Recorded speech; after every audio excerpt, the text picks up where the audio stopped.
Hello, today we'll be talking about your residential solar potential project in Oregon. My name is Chelsea White, and I am an expert on personal tax credits. I'm Ben Lesson, and I am the expert on net metering. I am Ben Cotton, and I am the expert in renewable portfolio standards.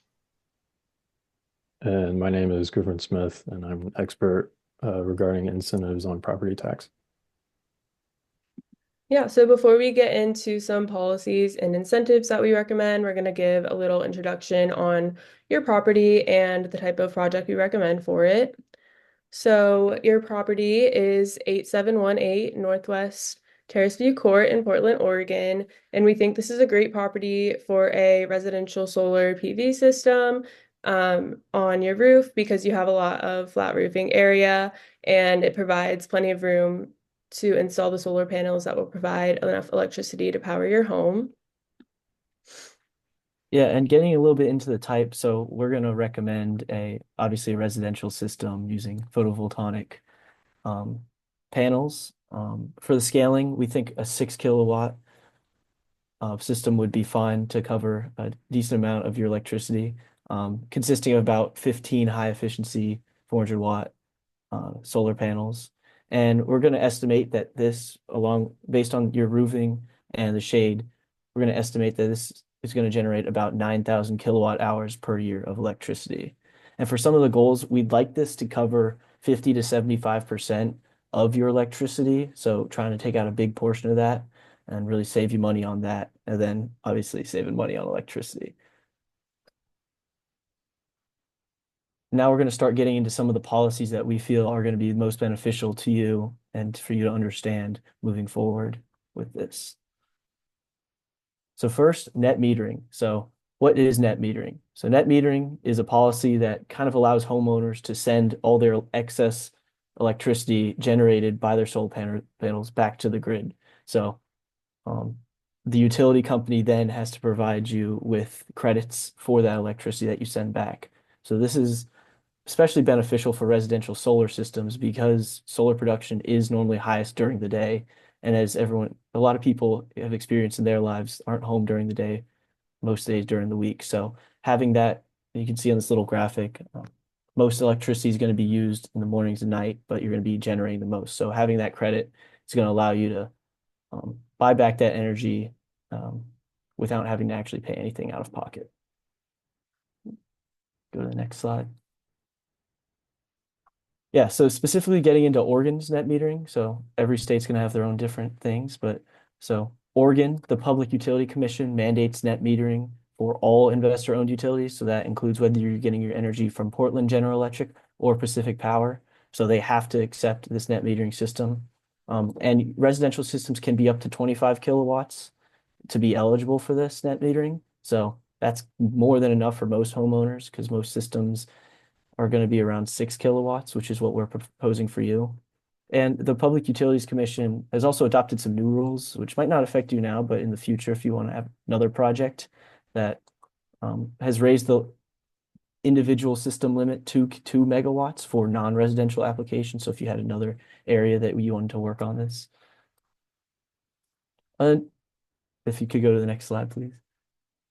Then getting into some of the benefits of net metering. So, I mean, it's pretty plain and simple, the tax credits and long-term savings. So first, it significantly is going to reduce your electricity bills. So during the summer months, days are long, it's going to be really sunny, and you're going to produce a lot of electricity, and you may not need all of that electricity. So this is going to allow you to send a lot back to the utility, which is going to create credits for you that can offset some of your usage for the winter months when the days are a lot shorter and you might not be producing as much electricity. So really saving you money there. And all this net excess generation is either purchased at the utility's avoided cost rate or credited to your next monthly bill as a kilowatt hour credit.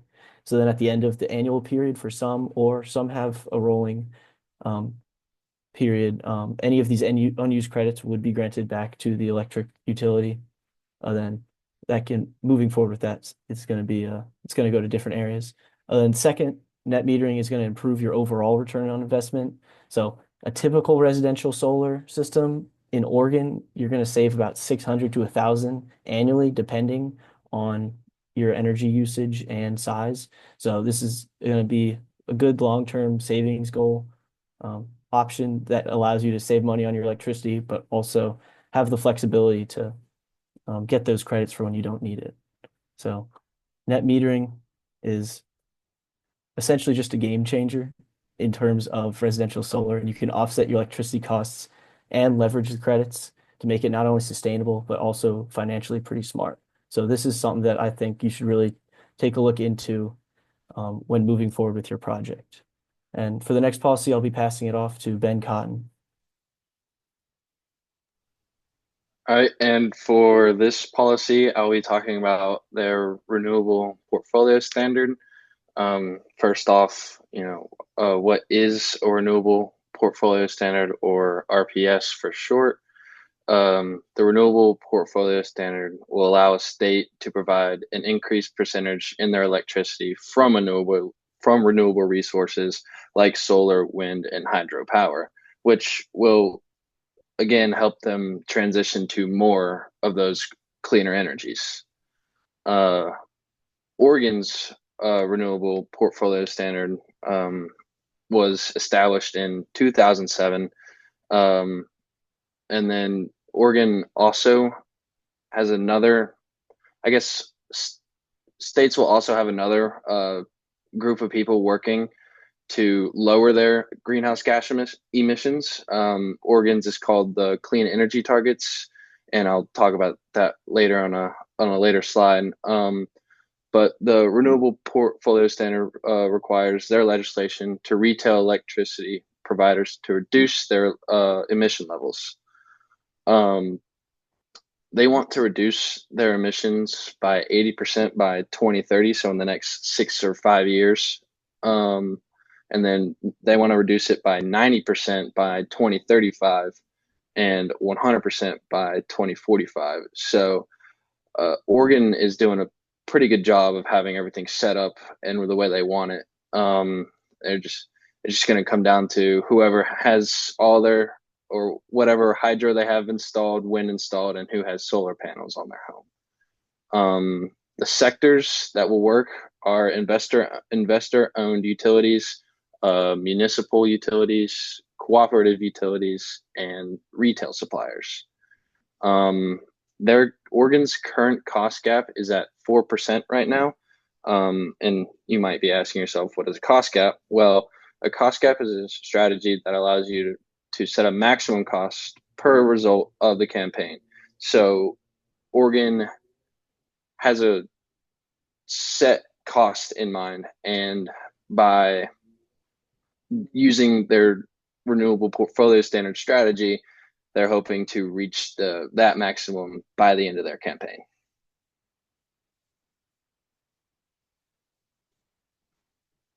And just some more details on Oregon's renewable portfolio standard.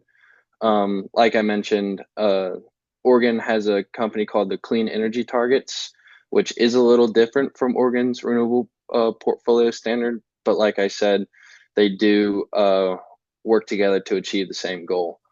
The Clean Energy Targets requires electricity providers to eliminate greenhouse gas emissions, while Oregon's renewable portfolios standard requires electricity providers to generate electricity from solar, wind, and hydro.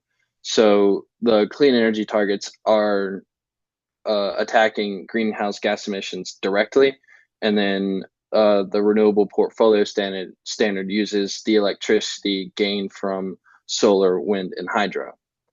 Like I said, Oregon's doing a pretty good job right now because they have goals set for the next years to come. The goals for their investor-owned utilities, they want them to phase out coal by 2035, and by 2025, at least 8% of electrical capacity must come from small-scale renewable energy projects with a capacity of 20 megawatts or less. And that's what you would see on your right in that picture. That's a smaller scale project. And then in the slide above it, I forgot to mention it. It was just that's one of the bigger projects they'd be working on. So that house would require more energy, so they have more solar panels on it. And then this smaller house, it wouldn't require a lot of energy, and they don't need that many solar panels. But they're all working together to achieve the same goal, which is to reduce their greenhouse gas emissions. And I have a link down below if you want to learn any more information. And I think that's it. And I will be passing it on to Chelsea White. So now we're going to be talking about a few incentives that we recommend you take advantage of for your residential solar project. So the first are personal tax credits, and tax credits are a dollar for dollar reduction in the amount of income tax that you owe.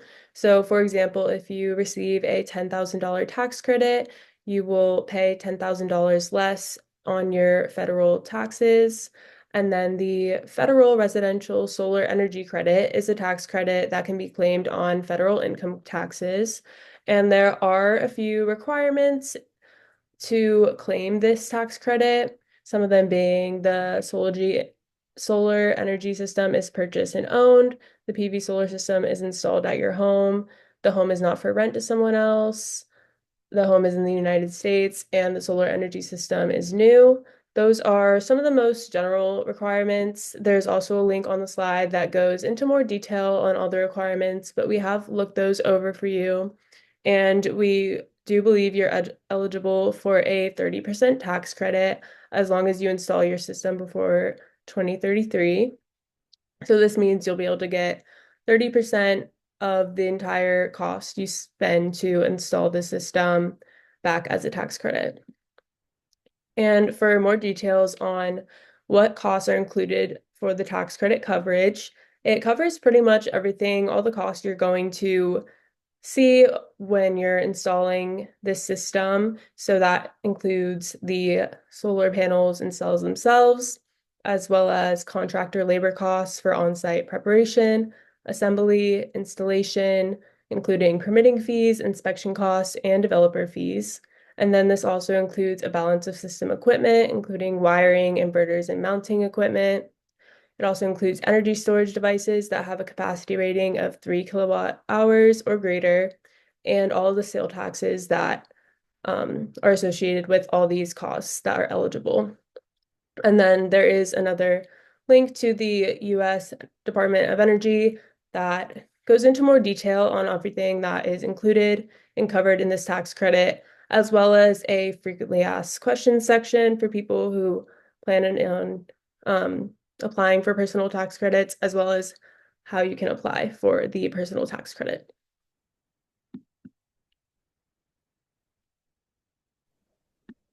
All right, so now I'm going to go over some property tax incentives.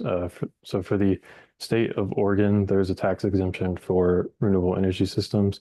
It's when you install a qualifying renewable energy system on your property, the increase in your property's real market value due to the system is not subject to any property tax assessment. And if you're not familiar, real market value refers to the estimated price at which a property would sell for in a fair and open market. And in the context of property taxation, it's the assessed value used by your local government.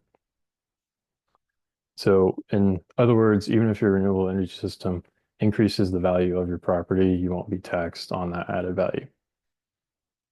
And regarding the qualifications for the systems, in this case, it will be a solar system for you, but if in the future you're interested in installing any other system like geothermal, wind, water, fuel cell, or even methane gas system, that still applies.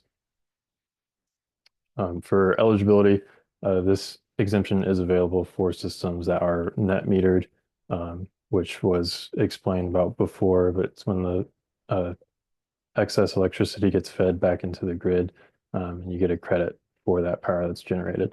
And also that the energy is primarily intended to offset on-site electricity use. It must mainly serve the property where it is installed rather than generating any power for resale. So also, if the system is installed on a real property that it's already exempt from property taxes, the renewable energy system does not change the property's tax exempt status. And the purpose of this exemption is designed to encourage renewable energy adoption by reducing the initial financial burden and to ensure that property owners like yourselves are not penalized for increasing property values through any sustainable upgrades. And as of October 29th, 2024, this exemption may not be allowed for the tax years beginning after July 1st, 2029. And this exemption benefits property owners like yourselves by allowing them to invest in renewable energy systems without worrying about higher property taxes as a result of your investment. And down below, I did add a link to the database of state incentives for renewables and efficiency if you're interested in looking more into this.